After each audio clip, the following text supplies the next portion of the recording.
Hello friends.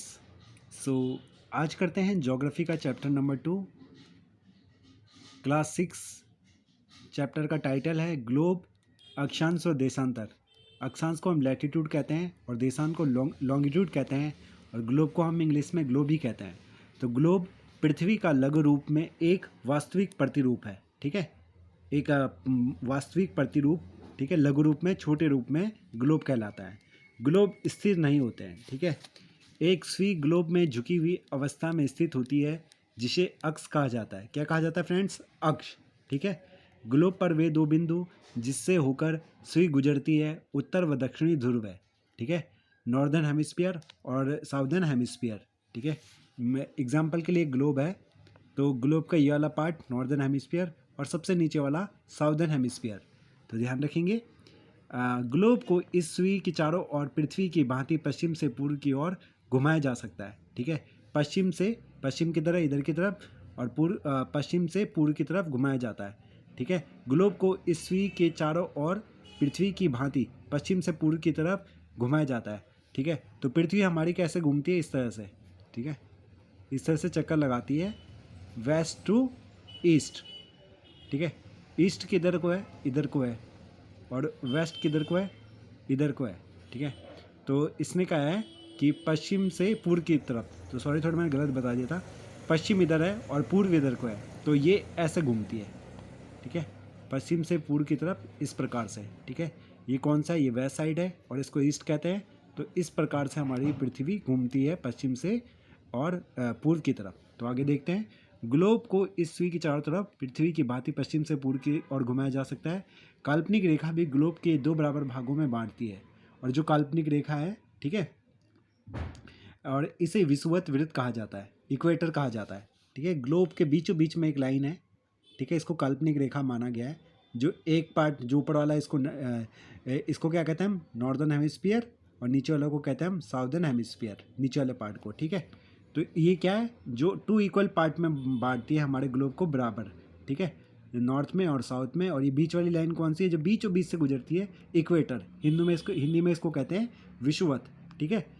पृथ्वी के उत्तर में स्थित आधे भाग को उत्तरी गोलार्ध, ऊपर वाला नॉर्थ हेमिस्फीयर और नीचे वाला साउदर्न हेमिस्फीयर कहलाता है। दक्षिणी वाले आधे भाग को दक्षिणी गोलार्ध कहते हैं, ठीक है। ये देखिए यहाँ पे मैंने बना रखा है। तो ये जो विषुवत वृत्त होता है 0 डिग्री रेखा है। ये जो सीधे वाली लाइन्स है ना, ये सीधी सीधी जो ईस्ट टू वेस्ट है, ठीक है, वेस्ट टू ईस्ट जो लाइन है, इनको क्या कहते हैं? अक्षांश रेखा, ठीक है। कौन सी रेखा है ये कौन सी है? लैटिट्यूड है। ये सीधी सीधी ये लैटिट्यूड है। और टोटल कितनी लैटिट्यूड है हमारे इस पे?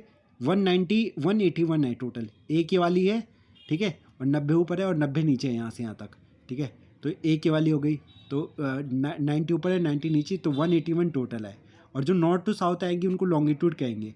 तो ये वाला जो पार्ट है ये इक्वेटर है, इससे ऊपर 23.5 डिग्री तक, ठीक है, 23.5 डिग्री तक ये कौन सा वाला जोन कहलाता है वो आगे देखेंगे। यहाँ से कर्क रेखा है, फिर ऊपर 66.5 पर उत्तरी शीत कटिबंध है जिसको आर्कटिक सर्कल कहते हैं, और ये ट्रॉपिक ऑफ कैंसर है। और ट्रॉपिक ऑफ कैप्रिकॉन नीचे की तरफ है, साउथ में, साउदर्न हेमिस्फीयर में 23.1/2 या हाफ कहते हैं इसको, दक्षिण की तरफ जो है। और 66.1.5 66.5 डिग्री पे जो है उसको दक्षिणी ध्रुव वृत्त कहते हैं। अंटार्कटिक सर्कल है वो, ऊपर वाला आर्कटिक सर्कल है और नीचे वाला अंटार्कटिक सर्कल है, ठीक है। अंटार्कटिका कॉन्टिनेंट भी है ना, तो नीचे की तरफ है हमारा है, ठीक है। तो ये ध्यान रखना है। और आर्कटिक ये ओशियन है ऊपर की तरफ, ठीक है। तो आप इस चीज़ को ध्यान रखोगे। और ये यहाँ पे सबसे ज़्यादा ठंड पड़ती है इस वाले एरिया में, ठीक है। 66 डिग्री से लेके 90 डिग्री साउथ है, और ये ऊपर की तरफ क्योंकि यहाँ से यहाँ तक है तो ये नॉर्थ में कहलाता है, ठीक है। ये नीचे, ये इससे नीचे वाला साउथ कहलाता है, ठीक है। तो इसको हम कहते हैं 23.1/2 डिग्री साउथ, 66.1 डिग्री साउथ, और ये वाला तो आपका 90 डिग्री है नीचे, ठीक है। तो इस तरह से आपको ध्यान रखना है, ठीक है। तो महत्वपूर्ण अक्षांश एवं ताप कटिबंध, ठीक है। अक्षांश कौन से वाले? जो इंपॉर्टेंट लैटिट्यूड है। लैटिट्यूड लेइंग लाइन्स होती है। लैटिट्यूड आ रहा laying line on the globe, ठीक है, ये वाला। और ये इमेजिनरी लाइन बोलते हैं इसको, विषुवत वृत्त को, ठीक है। तो इस तरह से हमने इसको देख लिया है, ये आगे भी काम आएगा। अब देखते हैं महत्वपूर्ण अक्षांश समांतर रेखा है। विषुवत वृत्त हमने देखा था, इक्वेटर जो था 0 डिग्री, उत्तर ध्रुव 90 डिग्री और दक्षिणी ध्रुव 90 डिग्री साउथ। ये उत्तर वाला के आगे लास्ट में क्या आएगा? नॉर्थ। साउथ में क्या आएगा, साउथ वाले के पीछे साउथ। उत्तरी गोलार्ध में कर्क रेखा 23.5 डिग्री, ठीक है। दक्षिणी गोलार्ध में मकर रेखा, इसको कैप्रिकॉर्न कहते हैं, इसको ट्रॉपिक ऑफ कैंसर कहते हैं, ये 23.5 डिग्री साउथ। विषुवत वृत्त के 66.5 डिग्री नॉर्थ में उत्तर ध्रुव वृत्त है। कौन सा वाला, उत्तर ध्रुव वृत्त। और विषुवत वृत्त के रेखा के, ठीक है, इक्वेटर रेखा के 66 दक्षिण में कौन सा, 66.5 दक्षिण में कौन सा होगा, दक्षिण ध्रुव वृत्त है, ठीक है। तो पृथ्वी के ताप कटिबंध के बारे में देखते हैं। कर्क व मकर रेखा के बीच के सभी अक्षांशों पर सूर्य वर्ष में एक बार दोपहर को सिर के ठीक ऊपर होता है, ठीक है, कर्क और मकर रेखा के ऊपर। इसलिए इस क्षेत्र में सर्वाधिक ऊष्मा प्राप्त होती है। इसको ट्रॉपिकल जोन कहते हैं। इसे उष्ण कटिबंध कहा जाता है। कौन सा कटिबंध, ट्रॉपिकल जोन। उत्तरी गोलार्ध में कर्क रेखा एवं उत्तर ध्रुव वृत्त तथा दक्षिणी गोलार्ध में मकर रेखा दक्षिण ध्रुव वृत्त के बीच वाले क्षेत्र को तापमान स्थिर होता है, ठीक है। कैसे तापमान स्थिर, मतलब होता है एक जैसा होता है, इसलिए इसको शीतोष्ण कटिबंध कहते हैं। कौन सा, टेम्परेट जोन इसको हम कहते हैं। कौन सा जोन, टेम्परेट जोन इसको हम कहते हैं।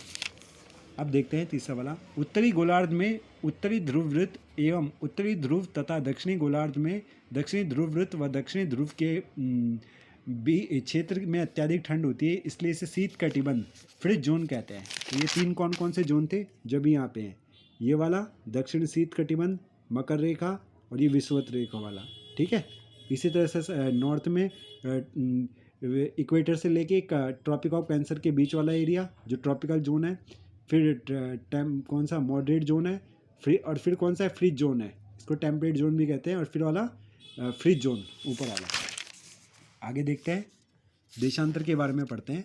देशांतरीय प्रशांत यहाँ तक हम पढ़ चुके हैं ना, हाँ। फिर देशांतर प्रशांत महासागर में कौन सा है, टोंगो द्वीप है। हिंद महासागर में मॉरिशस है, ठीक है, मॉरिशस इंडिया के नीचे की तरफ, ठीक है। ये एक अक्षांश 20 डिग्री दक्षिण पर स्थित है, ठीक है।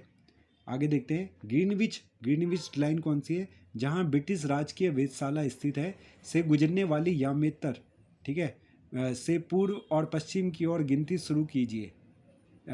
पूर्व से पश्चिम की ओर गिनती शुरू करते हैं। तो यामेतर देशांतर, जिसको क्या कहते हैं हम, लॉन्गिट्यूड कहते हैं, को प्रमुख यामेतर इंटरनेशनल मेरिडियन लाइन, ठीक है। इसका मान 0 डिग्री देशांतर है। कौन सी वाली लाइन, जो हमारे ये जो हमारा सर्कल है, इसके यहाँ से बिल्कुल जो लाइन नीचे की तरफ आएगी, ठीक है, IMT बोलते हैं इसको, इंटरनेशनल GMT, ग्रीनविच GMT वाली लाइन, ठीक है। आगे देखते हैं, इसमें इसका मान 0 डिग्री देशांतर है और यहाँ से हम 180 डिग्री पूर्व व 180 डिग्री पश्चिम तक गणना कर सकते हैं। प्रमुख यामेतर तथा 180 डिग्री यामेतर पृथ्वी को दो भागों में, पूर्वी गोलार्ध और पश्चिमी गोलार्ध में बांटती है, ठीक है। प्रमुख यामेतर तथा 180 डिग्री यामेतर पृथ्वी को दो समान भागों में, 180 डिग्री पूर्व व 180 डिग्री पश्चिम एक ही रेखा पर स्थित है। ये बात हमें ध्यान देनी है। प्राइम मेरिडियन लाइन इसको बोलते हैं हम। कौन सी लाइन, प्राइम मेरिडियन लाइन, ये वाली जो मैंने खींची हुई लाइन है, नॉर्थ से लेके साउथ की तरफ प्राइम मेरिडियन लाइन है ये, ठीक है। देशांतर वर्ष हमें देख लेते हैं। चूंकि पृथ्वी पश्चिम से पूर्व की ओर चक्कर लगाती है, कैसे लगाती है, इधर से ऐसे, इस तरह से पश्चिम से पूर्व की तरफ चक्कर लगाती है। अतः वे स्थान जो ग्रीनविच के पूर्व में, उनका समय ग्रीनविच समय से आगे होगा, ठीक है। तो ग्रीनविच कहाँ पे है, हमारा जो ग्रीनविच है जी आपका, ये आपके इंग्लैंड में है, जो हमने निर्धारित किया हुआ है। जो पश्चिम में है उनका पीछे होगा, ठीक है। तो जो ग्रीनविच के नॉर्थ इधर की तरफ है, जो ग्रीनविच से इधर की तरफ है, उनका टाइम पहला होगा, और जो इधर की तरफ है उनका टाइम बाद में होगा। समय के अंतर की दर गणना की इस विधि से की जा सकती है। पृथ्वी 24 घंटे में अपने अक्ष पर 360 डिग्री घूम जाती है। कितना डिग्री घूम जाती है, 360 डिग्री घूम जाती है। और 1 घंटे में 15 डिग्री व 4 मिनट में 1 डिग्री घूमती है। जब ग्रीनविच में दोपहर के 12 बजते हैं तो ग्रीनविच से 15 डिग्री पूर्व में समय होगा कितना, हमसे आगे होगा ना, इससे आगे पूर्व में ज़्यादा होगा, तो 15 × 4 = 60 मिनट ज़्यादा होगा, ठीक है। किसी भी स्थान पर जब सूर्य आकाश में अपने उच्चतम बिंदु पर होता है तो दोपहर में उस समय घड़ी पर 12 बजते हैं, ठीक है। ये ध्यान रखना है हमें। अब देखते हैं भारत का मानक समय, जो मानक यामेतर है, यामेतर जो टाइम है, इंडियन स्टैंडर्ड टाइम जो है वो 82 डिग्री हाफ, ये 82 डिग्री 30 ईस्ट जो लाइन है हमारी, लॉन्गिट्यूड उससे हमने क्या कर रखा है, डिफाइन करा हुआ है, निर्धारण करा हुआ है। भारत ग्रीनविच के पूर्व में 82 डिग्री 30 ईस्ट में है, ठीक है। कितना ग्रीनविच सम, तो इसकी वजह से क्या होगा, यहाँ का समय ग्रीनविच समय से 5 घंटे 30 मिनट आगे है, हमारे इंडिया का 5 घंटे 30 मिनट आगे है, ठीक है। इसको आप मल्टीप्लाई कर से देख सकते हो, क्योंकि 1 डिग्री में 4 मिनट का अंतर होता है, ठीक है। और 1 डिग्री में 4 मिनट का अंतर होता है, और 15 डिग्री में 1 घंटा होता है। और ये कितना है, हमारा कितने का, 5 घंटे और 30 मिनट का अंतर है, ठीक है। तो 82 डिग्री, क्योंकि वो आगे हमसे हाफ। तो इस वाले चैप्टर में हमने देख लिया कि लैटिट्यूड क्या होते हैं, लॉन्गिट्यूड क्या होते हैं, और अलग अलग टाइम जोन कौन कौन से बने हुए हैं, ठीक है। तो फिर मिलेंगे चैप्टर 3 में क्लास 6 के NCERT के।